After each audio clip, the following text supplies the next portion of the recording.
Bienvenidos y bienvenidas a Ingeniería de Datos Avanzada de la Maestría en Inteligencia Artificial y Analítica de Datos. En esta sesión veremos cómo crear RDD en PySpark. Los RDD o Resilient Distributed Datasets son la estructura de datos fundamental de Spark y permiten trabajar con datos de forma distribuida y paralela. A lo largo de la clase revisaremos las principales formas de crear un RDD y utilizaremos algunos ejemplos prácticos en Google Colab para entender cómo funcionan en PySpark. Spark puede utilizarse con lenguajes interpretados como Python de diferentes maneras. La primera forma es como una aplicación interactiva, por ejemplo, utilizando PySpark, Spark Shell o Jupyter Notebooks. Este enfoque es particularmente útil para aprendizaje, exploración de datos y experimentación, ya que permite ejecutar código paso a paso, y es el que utilizaremos apoyado en Google Colab. La segunda forma es como una aplicación standalone.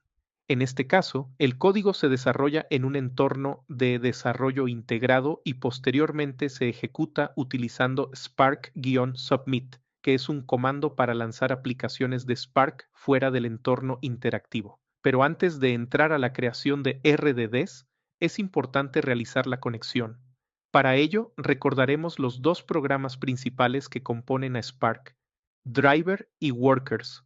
Asimismo, hablaremos de Spark Session, que es la puerta de entrada principal para trabajar con Apache Spark. Pero surge una pregunta importante. Si estamos trabajando con grandes volúmenes de datos distribuidos, ¿quién coordina todo el procesamiento? En Spark, la ejecución de una aplicación se organiza alrededor de dos componentes principales. El primero es el Driver Program. Este es el programa principal que ejecuta nuestro código, coordina la aplicación y decide qué tareas deben realizarse. El segundo componente son los workers o executors. Estos procesos se ejecutan en los nodos del clúster y son los encargados de procesar los datos en paralelo.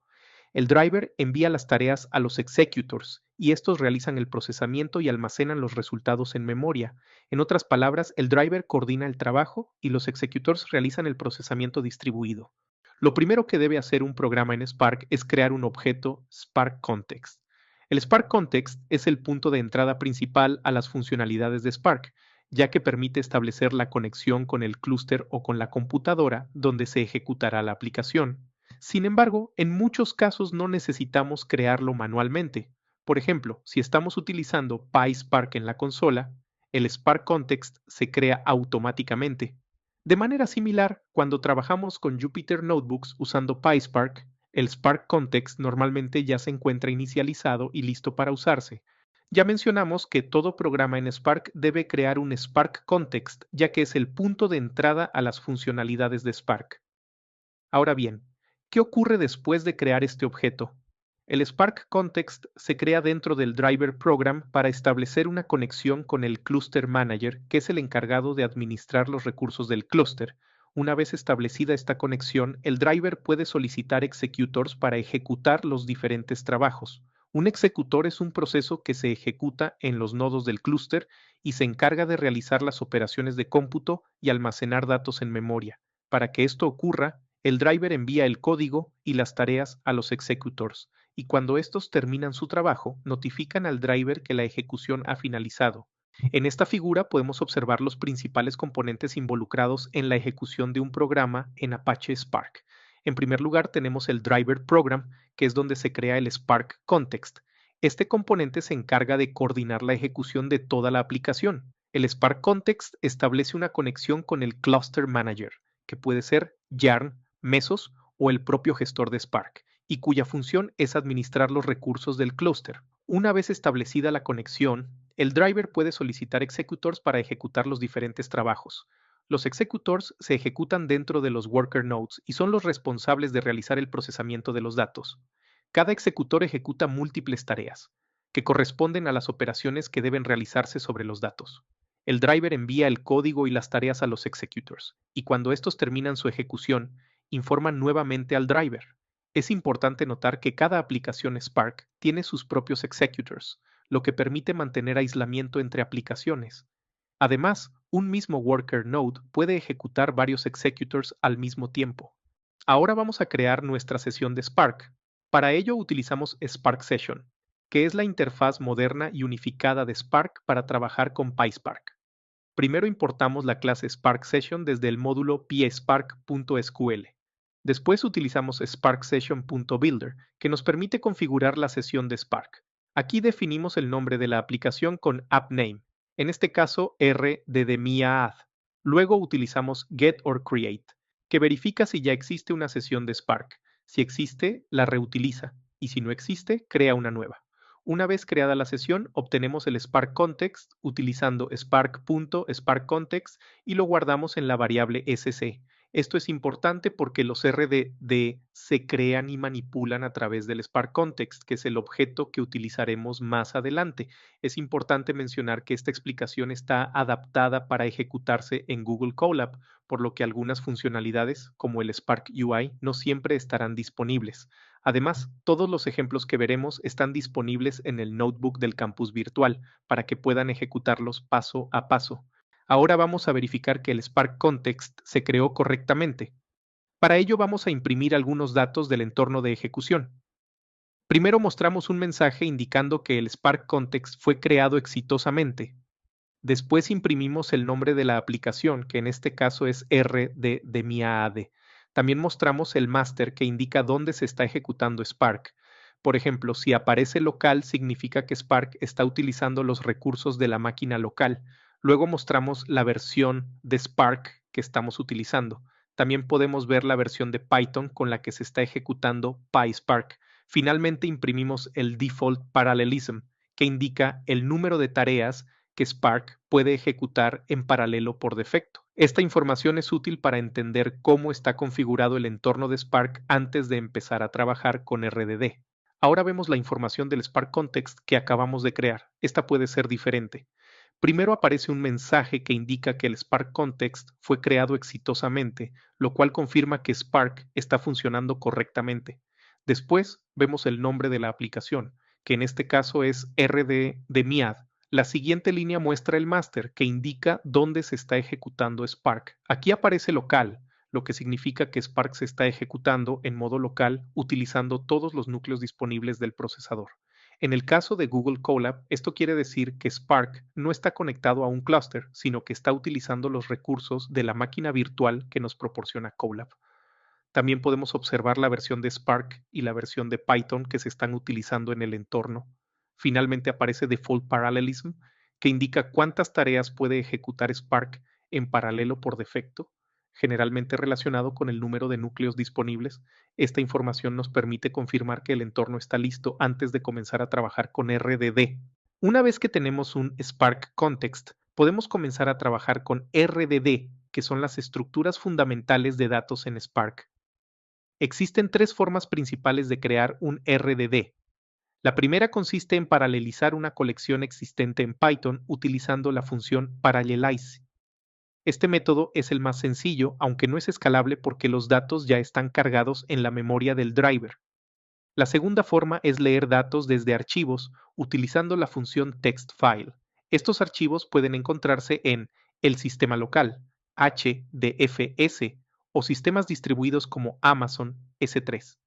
La tercera forma consiste en aplicar transformaciones a un RDD existente, generando un nuevo RDD. Ahora vamos a ver cómo crear un RDD sencillo a partir de una colección. En el código que se muestra en la pantalla, está tomando una colección de Python, en este caso una lista, y la está convirtiendo en un RDD que Spark puede procesar de forma distribuida. Sin embargo, es importante entender algo.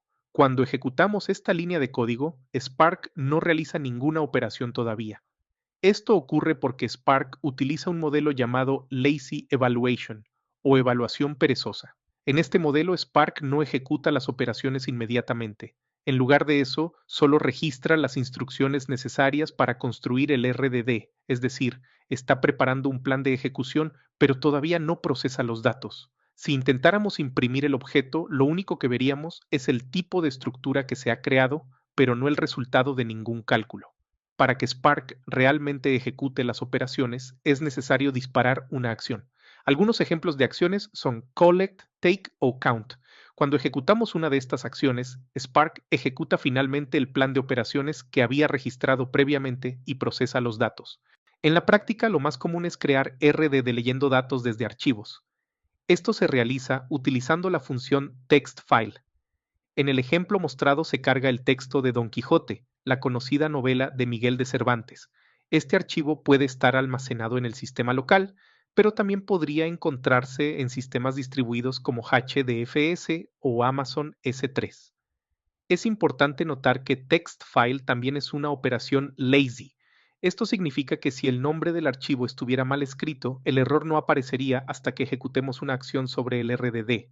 Cuando se crea un RDD a partir de una colección o de un archivo, Spark divide automáticamente los datos en particiones. Cada partición representa una porción del conjunto de datos que puede procesarse en paralelo.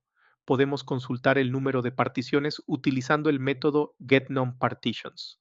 También es posible definir manualmente el nivel de paralelismo al crear el RDD, indicando el número de particiones. Cada partición puede ser procesada por diferentes nodos o diferentes hilos de ejecución, lo que permite que Spark realice procesamiento distribuido de manera eficiente. Veamos cómo Spark procesa los datos cuando trabajamos con RDD. En este ejemplo, el archivo, que corresponde al texto de Don Quijote, se divide en 3 particiones. Cada partición contiene una parte del libro. Es importante recordar que esta división ocurre realmente cuando se ejecuta una acción, es decir, cuando Spark finalmente comienza a leer y procesar el archivo. Una vez que el RDD está dividido en particiones, cada partición se procesa mediante una tarea. Estas tareas se ejecutan dentro de los executors, que a su vez se encuentran dentro de los worker nodes del clúster. En la figura podemos ver que las particiones 0 y 2 son procesadas por el worker node 1, mientras que la partición 1 es procesada por el worker node 2. Esto significa que Spark puede procesar diferentes partes del dataset en paralelo, lo cual es una de las principales ventajas del procesamiento distribuido. En resumen, Spark divide los datos en particiones. Cada partición se procesa con una tarea y estas tareas se ejecutan en los executores distribuidos en los nodos del clúster. En esta diapositiva vamos a aclarar una duda común cuando trabajamos con Spark, la diferencia entre el default parallelism y las particiones de un RDD. Cuando vemos default parallelism igual a 2, esto significa que Spark puede ejecutar 2 tareas al mismo tiempo, normalmente porque la máquina tiene 2 núcleos disponibles. En Google Colab esto es bastante común. Por otro lado, cuando hablamos de particiones, nos referimos a cómo se divide el conjunto de datos dentro de un RDD. Por ejemplo, cuando cargamos un archivo y especificamos 4 particiones, estamos indicando que los datos se dividirán en 4 partes. Cada partición corresponde a una tarea que Spark debe ejecutar. Sin embargo, si la máquina solo puede ejecutar 2 tareas en paralelo, entonces Spark ejecutará 2 tareas primero y cuando éstas terminen, ejecutará las siguientes 2. En otras palabras, las particiones determinan cómo se divide el trabajo, mientras que el default parallelism determina cuántas tareas pueden ejecutarse al mismo tiempo. Antes de terminar, hagamos un breve resumen de lo que vimos en esta sesión. Primero revisamos cómo se inicia una aplicación en Spark, creando una Spark Session y obteniendo el Spark Context, que es el objeto que nos permite trabajar con RDD. Después vimos cómo crear un RDD, por ejemplo, utilizando el método Parallelize o cargando datos desde archivos. También explicamos que Spark utiliza un modelo llamado Lazy Evaluation, lo que significa que las operaciones no se ejecutan inmediatamente, sino que se registran hasta que se dispara una acción. Finalmente vimos cómo Spark divide los datos en particiones y cómo estas particiones se procesan en paralelo mediante tareas que se ejecutan en los executors dentro de los nodos del clúster. En la siguiente sesión vamos a profundizar en las operaciones que podemos realizar sobre los RDDs, especialmente transformaciones y acciones, que son las que nos permiten realmente procesar los datos en Spark.